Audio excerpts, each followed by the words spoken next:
The screen glowed like a wound in the darkened conference room. 60%. That was the number. No header. No preamble. Just a single digit and the taste of iron in my mouth. I didn't flinch. Not then. I stared at the HR rep across from me, sitting like a gargoyle in her pressed blazer, eyes carefully dead. Her coffee steamed between us, but the air felt cold.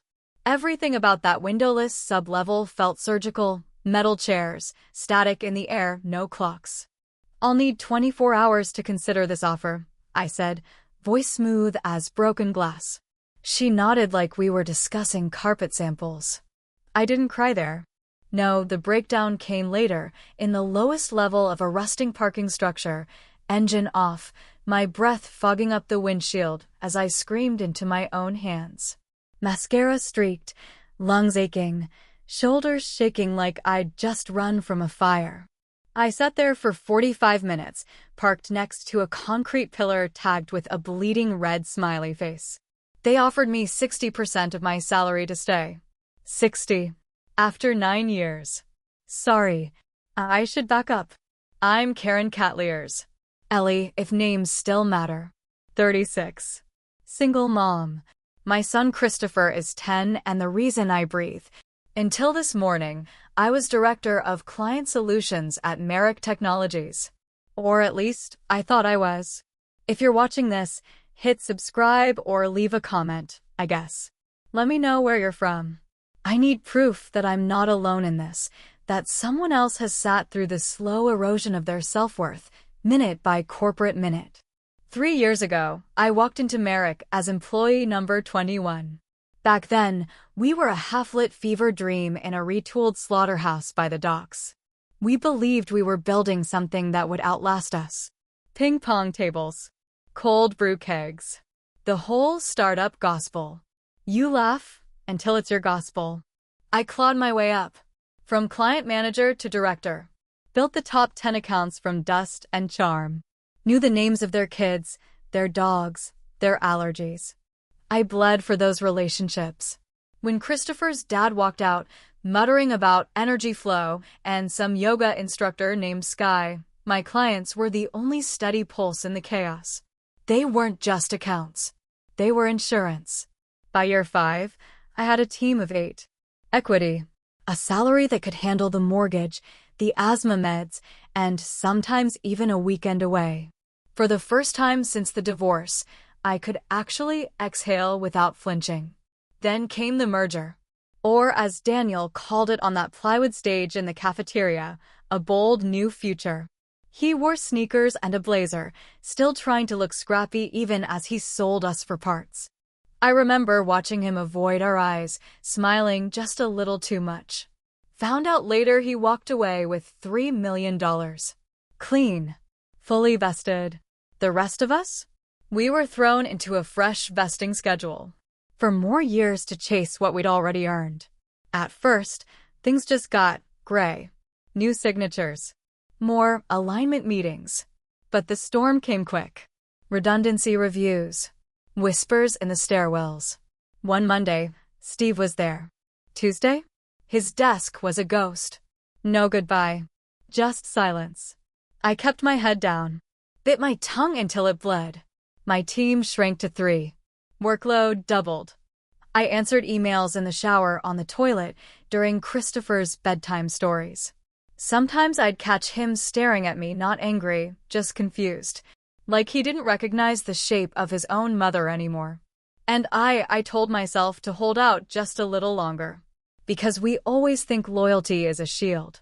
That if we work harder, stay later, give more, someone will see us. They didn't. They saw a number. 60%. And the woman who gave everything just to stay afloat. Christopher had asked me that morning why I was always so tired. He tugged on my coat sleeve as I buttoned it with trembling hands, eyes wide like I'd been caught sneaking out of my own life. I told him I had a big day. I didn't say it was the day everything burned. I thought I was safe. Hell, I believed it. I was the one keeping the clients calm, the numbers steady, the fires out. I told myself I was necessary. Irreplaceable. Right up until the calendar ping. Touch base. 2:15 p.m. Nancy, HR. Neutral. Innocent. Like it wasn't the opening shot of a quiet execution. When I stepped into the sub-basement meeting room, low ceiling, flickering fluorescence, air that smelled like wet concrete, Matthew was already waiting. Corporate hitman in a designer suit. His teeth gleamed like a snare. That smug Rolex peeked from his cuff just enough to catch the overhead light. Karen, he said, never Ellie, never human. We've been reviewing the organizational structure and believe there's an opportunity to realign your compensation with Donaldette standards. Donaldette standards. Like I was a crate of avocados about to go bad. Nancy slid the paper across the table without looking at me. $52,000. Down from $130,000. I blinked. Not out of surprise. Out of disbelief that they'd put it in writing. This reflects the evolving nature of your role, Dennis said, like he was handing me a performance bonus. We're centralizing client management functions at headquarters. You'll be transitioning into a regional support position. Translation. We're gutting your job. We want the labor, not the price tag. You'll maintain your current responsibilities during the transition, of course, he added. Like it was a courtesy. Of course. No one flinched. Nancy adjusted her glasses. Dennis adjusted his cuff. My throat tightened, but my voice didn't betray me. I'll need 24 hours, I said, calmly.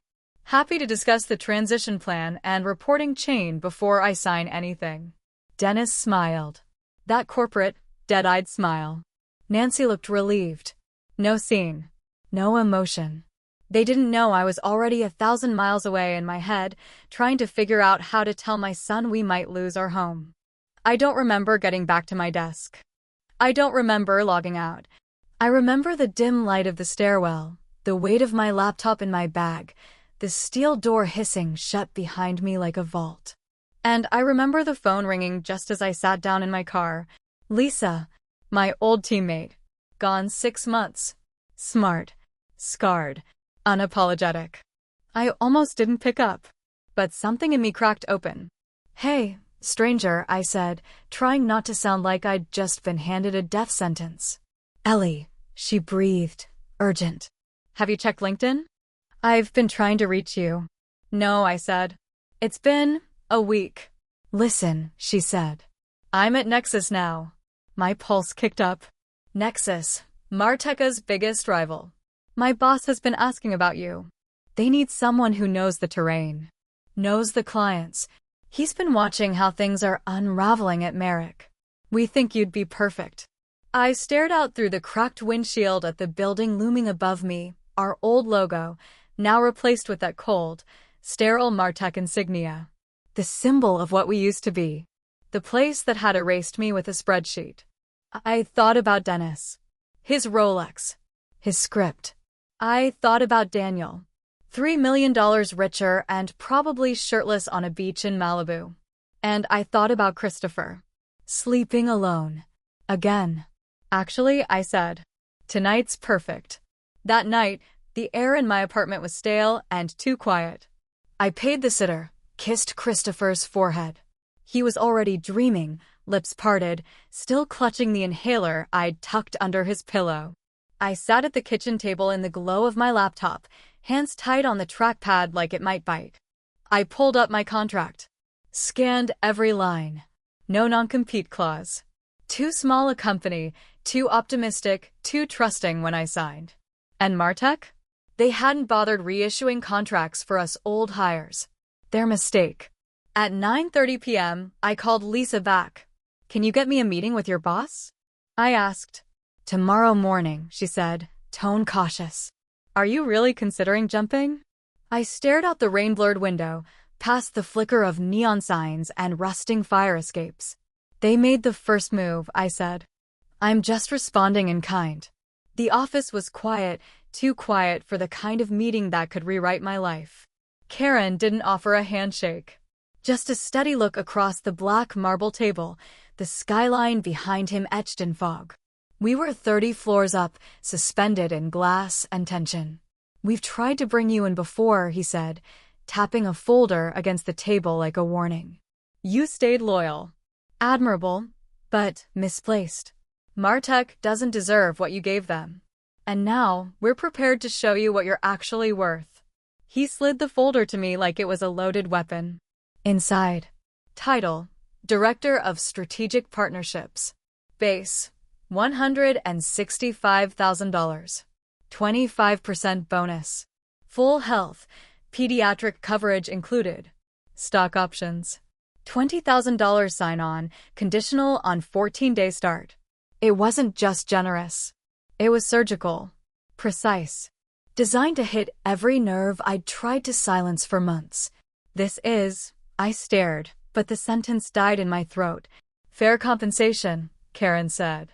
For someone whose clients stay at a 94% retention rate in an industry where survival hovers at 70%. For someone whose departure will cost Martech more than they can calculate.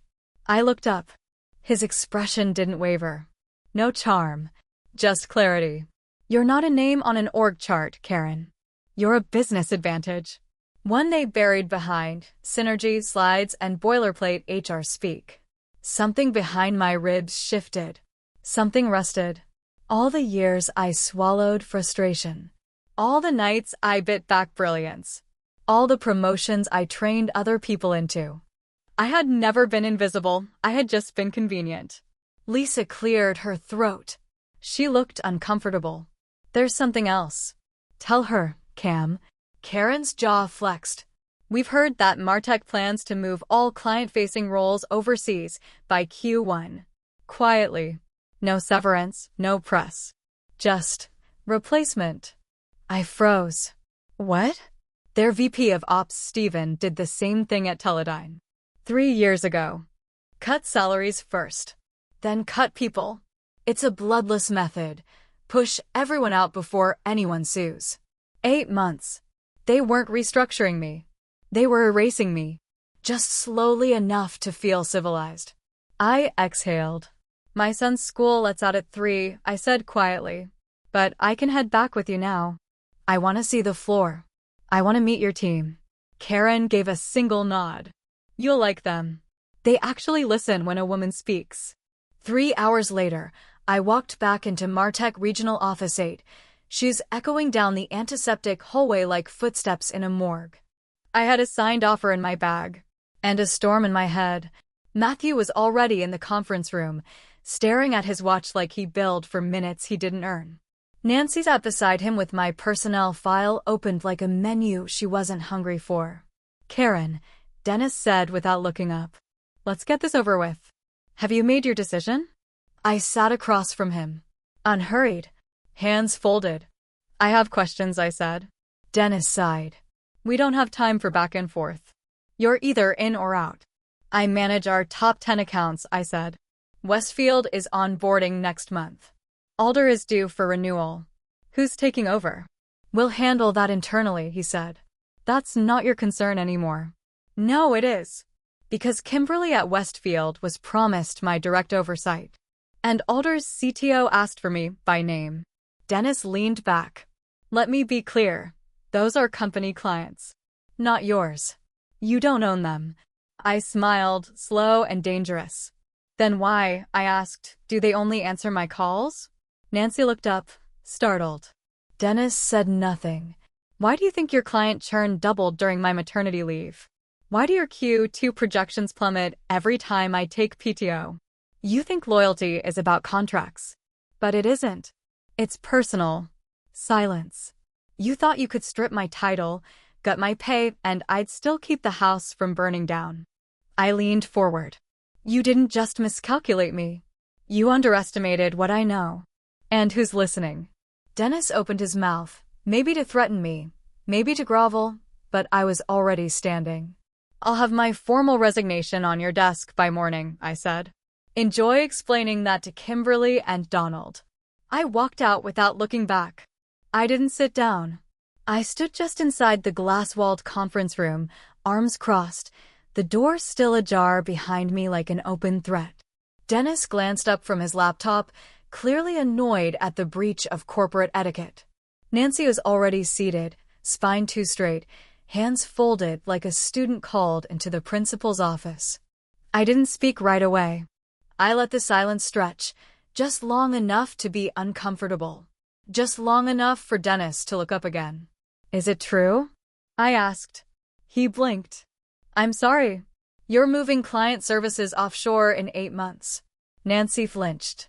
Dennis's posture shifted, just slightly. Too late. Who told you that? Is it true? That's not public information. So it's true. He gave me the kind of look people give when they've already decided you're no longer useful. This meeting is about your revised role, Karen. Not speculative strategy. No, I said, stepping into the room fully now. This meeting is about the fact that you tried to get me to sign away 60% of my salary to train my own executioner. His jaw clenched. You're misunderstanding. I understand perfectly. You're gutting the department in stages. Keep a few people around long enough to hold the weight, bleed them dry, then cut what's left. Nancy looked like she wanted to disappear behind her folder. Dennis leaned back, trying to shift the power dynamic. Do you accept the new compensation or not? I looked at him for a long moment. I thought about Christopher's asthma meds. About 9 years of my life stored in shared drives and forgotten Slack threads. About the way I'd been expected to smile through the erosion of everything I built. Then I exhaled slowly. I'm done. A beat. I resign. Effective immediately. He blinked. Just once. A micro delay. But I saw it. That's not how this works, he said, voice clipped. Your level requires a formal notice period. I smiled. Check the original Mariken contract. You never issued new ones after the merger. Nancy looked up, startled. It says severance and notice periods are equivalent. And your policy only offers 1 week. Dennis's mask faltered for a heartbeat. You'll still need to transition them. No, I said. I won't. I pulled a folded printout from my pocket and slid it onto the table like a playing card. Clause 14C, triggered by any pay reduction exceeding 15%. Voids all transition obligations. Dennis didn't touch the paper. He didn't have to. He knew. That clause was added after the Jason incident, I added, stepping back from the table. I helped write it. Vernon wanted language that kept him from being leveraged. I gave it to him. His face was now a slow-burning shade of crimson. Nancy was practically vibrating with discomfort. You're not walking out of here like this, Dennis said, rising from his chair. I already have. And I turned toward the door. Oh, I added, just before leaving, I'll be joining Nexus Technologies on Monday. That stopped him cold. The blood drained from his face like someone had hit a kill switch. No non-compete, I said before he could argue. You never issued updated agreements post-acquisition. I checked. For a moment, Dennis said nothing. Then his voice dropped. You have no idea what you've just done. It wasn't a threat. Not exactly. It was a warning delivered with the same dead professionalism he used to announce layoffs. We'll be auditing everything, he continued. Emails, call logs, IP traces. If you so much as implied Nexus was in the picture, if we smell even whispers of client poaching, we'll come for blood. I didn't flinch. I haven't taken anything, I said. Not a file. Not a password. Not a grain of proprietary data. Then I paused. Locked eyes with him. But trust? That's not something you can copyright. And I left. My desk was already half abandoned.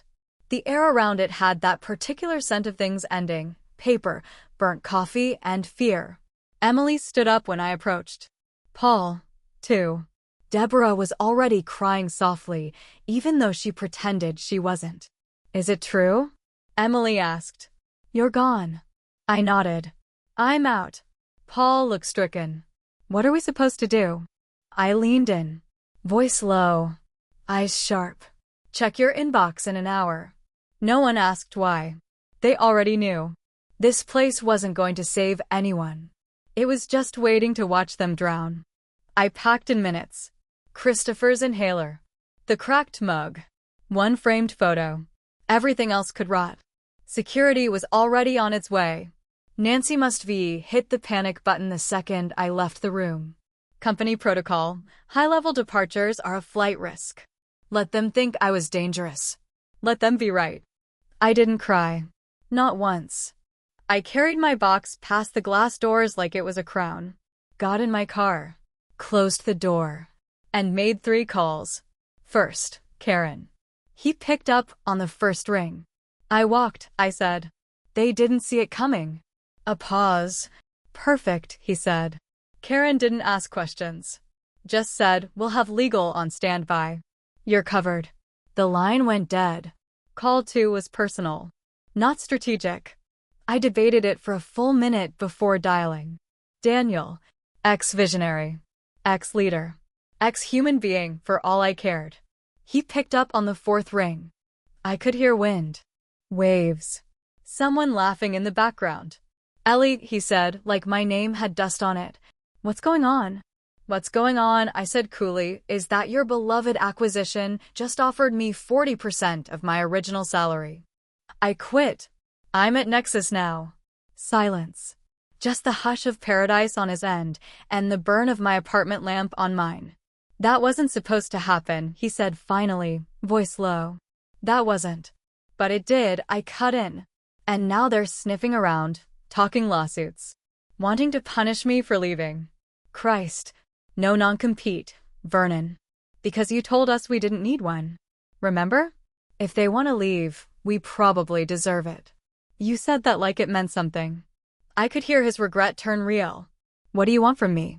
I want you to remind Jeffrey of that exact policy. Word for word. He didn't hesitate. I'll make the call. Call 3 wasn't personal. It was tactical. Kimberly, CTO of Westfield International. A woman who didn't do small talk or second chances. Ellie, you're calling at the perfect time. We've got to move your implementation up. Boards breathing down my. I'm not at Merrickson anymore, I said.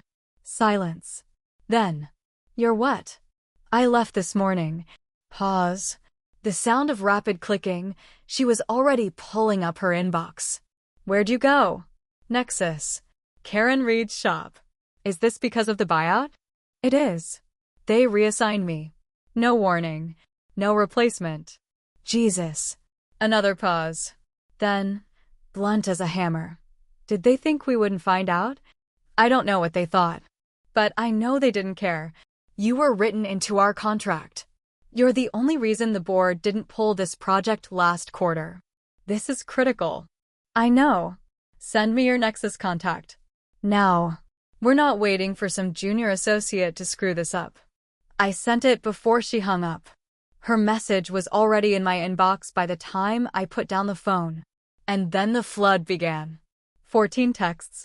26 emails. Some clients. Some coworkers. Some from people I hadn't spoken to in months.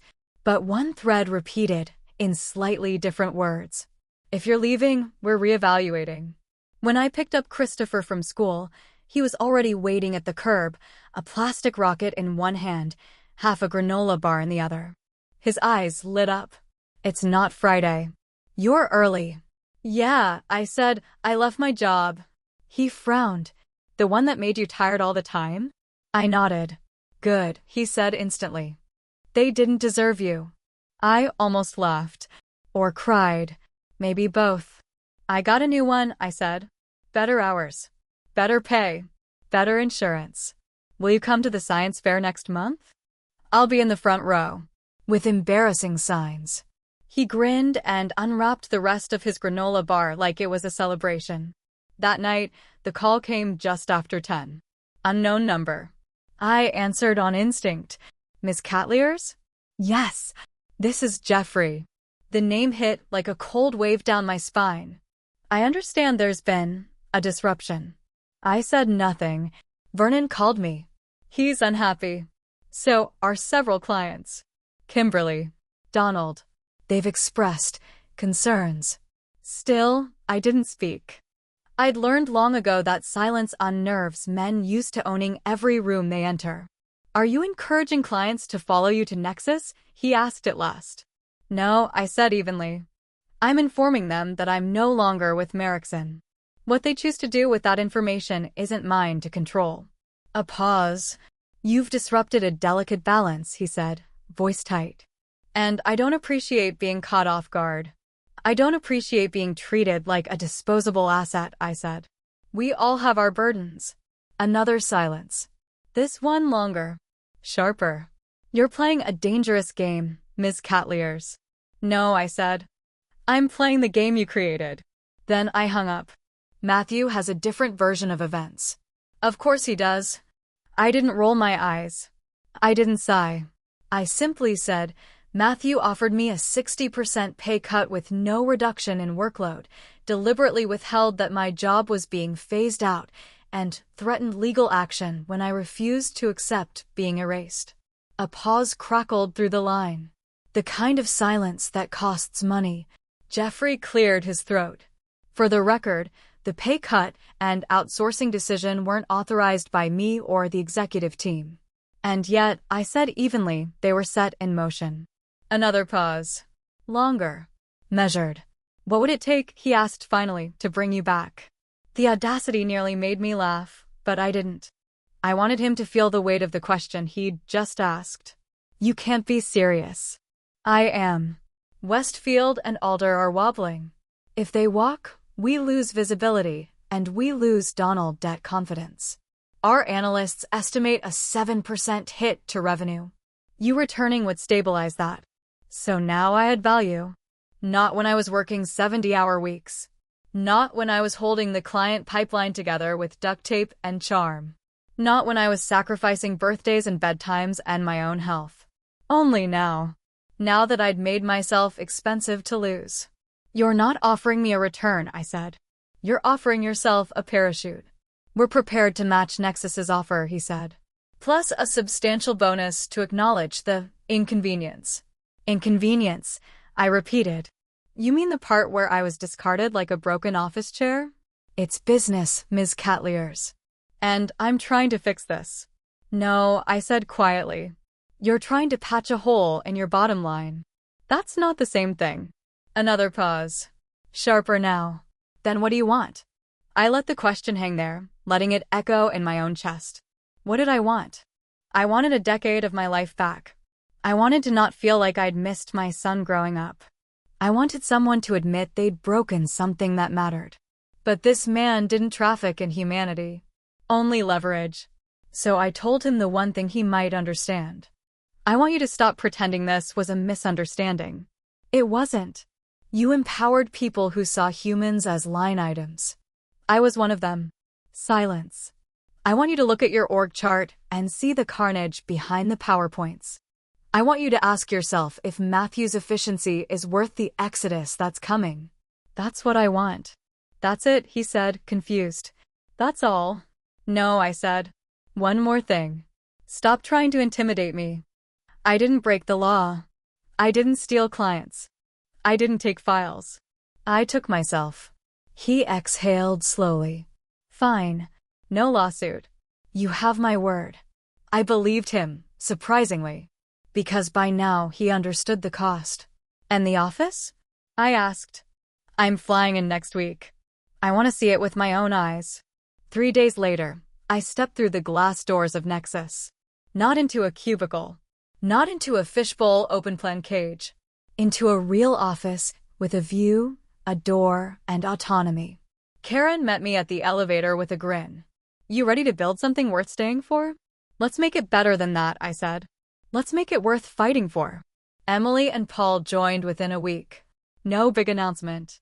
They just left and reappeared at my side. Deborah stayed behind. Her immigration status kept her tethered. I hated that someone brilliant had to serve a company that didn't deserve her because of paperwork. But she said quietly, you gave me a template. I'll use it. 2 weeks in, Matthew was gone. Pursuing other opportunities, they said. Nancy from HR followed. A month later, I got the call from Kimberly. They sent over a new team. Couldn't answer basic technical questions. One of them tried to walk me through my own process document. When I pushed back, they said I was overly attached to outdated workflows. I didn't say anything. I'm moving everything to you, she said. Not because it's personal, because you're competent. That used to matter. And then came the others. Alder, Briarwood, Tetrorp. Not because I chased them. I didn't have to. They found me. Because trust isn't an asset you list on a spreadsheet. It's a gravity.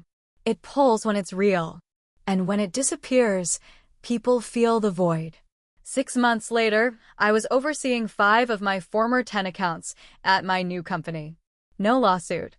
No smear campaign. But a quiet and total restructure of the office I left behind.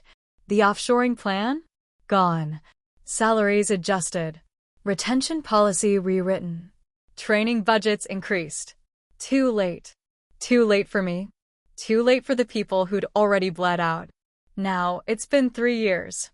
I'm still at Nexus. Executive Vice President of Client Success. 22 people on my team. Half of them I handpicked. The other half found their way to me because people talk. Because they know what it means to be led by someone who won't disappear when the numbers dip. My office is bright. I take lunch breaks. I make it to bedtime. Christopher doesn't have to ask why I'm always tired anymore. And sometimes I think about Jeffrey, about Dennis, about Tracy, about every person who thought loyalty was something to be used. And I think, you don't get to measure people only when they leave. You measure them when they stay, and what you do with their belief in you. I don't measure success in money anymore. It's there, sure. More than I imagined I'd ever make. But it's not what changed me. What changed me is that I'm present now. I'm not rushing through bedtimes.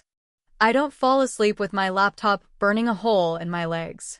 Christopher knows what it's like to have a mother who looks up when he speaks. Not just hears him, sees him. That's the thing no job title ever gave me. A few weeks ago, I saw Daniel at a conference in Chicago. He looked smaller somehow. Not physically. Just shrunken by time and consequence. He hugged me like a man clinging to his legacy. You made the right choice, he said. And then, after a pause, I should have protected you better. I didn't tell him it was too late. He already knew. It's just business, I said instead. He nodded. But we both knew it wasn't true. We say that to survive. It's just business. It's a way to anesthetize the damage, to make hollow what is deeply personal. But it's not just business. It never was. It's your time, your name, your energy, your missed dinners, your child asleep with his asthma inhaler clenched in his hand, your value rewritten every quarter by someone who's never said your name out loud. No, it's not just business. It's your life. And when someone tries to tell you otherwise, run. The real win wasn't that they lost. It wasn't that Dennis got shown the door. Or that clients followed me, silently, faithfully. It wasn't the bigger paycheck. Or the office with walls. The real win was something smaller. Quieter. The moment I stopped asking for permission to matter.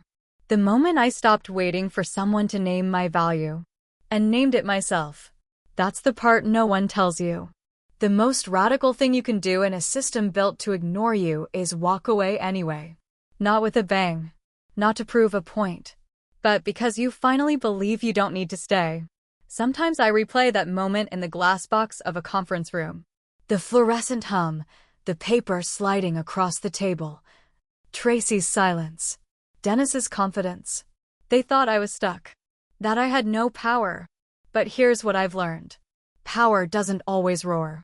Sometimes it's just a woman standing up, pushing back her chair, and saying, no, and then walking out without asking for the door to be held open.